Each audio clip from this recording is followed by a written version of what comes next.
Jésus il avait promis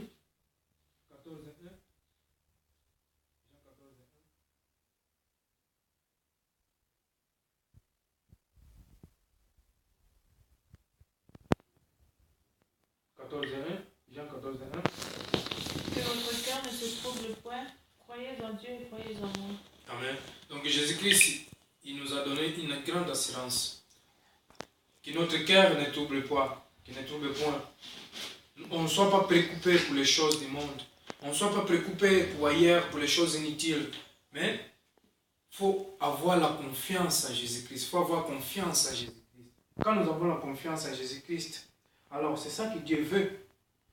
Parce qu'il y a beaucoup qui n'ont pas la foi. La confiance à Jésus-Christ, c'est la foi. Avoir la foi en Dieu et en Jésus-Christ. Donc on doit croire en Dieu et croire aussi en Jésus-Christ. Parce que si on ne croit pas en Jésus-Christ, on croit en Dieu et on ne croit pas en Jésus-Christ, alors là, on n'aura pas cette grâce. Ici, on croit en Jésus, on ne croit pas en Dieu, on n'aura pas cette grâce d'or. On doit croire au Père et le Fils. Parce que Dieu, il a mis tout son pouvoir en son Fils. Pour quiconque remplace sa confiance en Fils, pour qu'il ait la vie éternelle. Alléluia. Pour qu'il puisse hériter le royaume du ciel.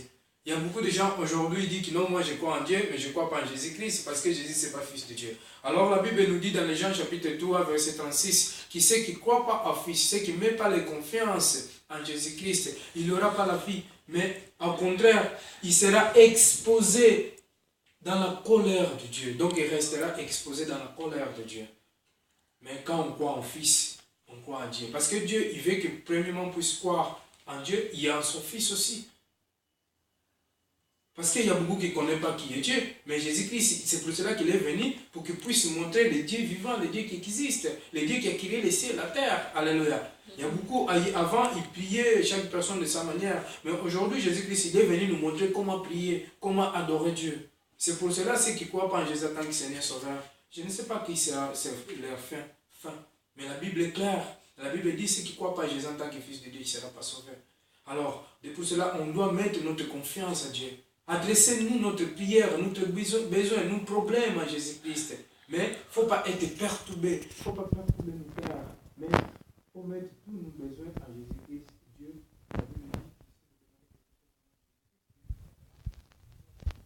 dit. Alors, quels que soient nos problèmes, quels que soient nos besoins, quelles que soient nos difficultés, on doit adresser à Dieu. C'est pour cela qu'on doit prier. Si on ne prie pas, Dieu, il ne peut rien faire aussi. On doit prier, on doit demander à Dieu.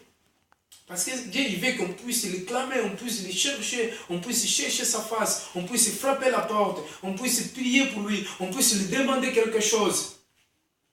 Et là, Dieu, il va nous donner. Parce que Dieu, il veut qu'on nous demande. Amen. Amen. Mettez notre cœur en Jésus-Christ. On ne perturbe point. On ne soit pas perturbé, mais on demeure en Jésus-Christ. Et là, on aura la vie éternelle. Amen. Amen. Nous allons prier, Dieu vous bénisse, nous allons prier pour nous tous pour la parole de Dieu. Père, je te glorifie, je te loue parce que tu es bon Dieu.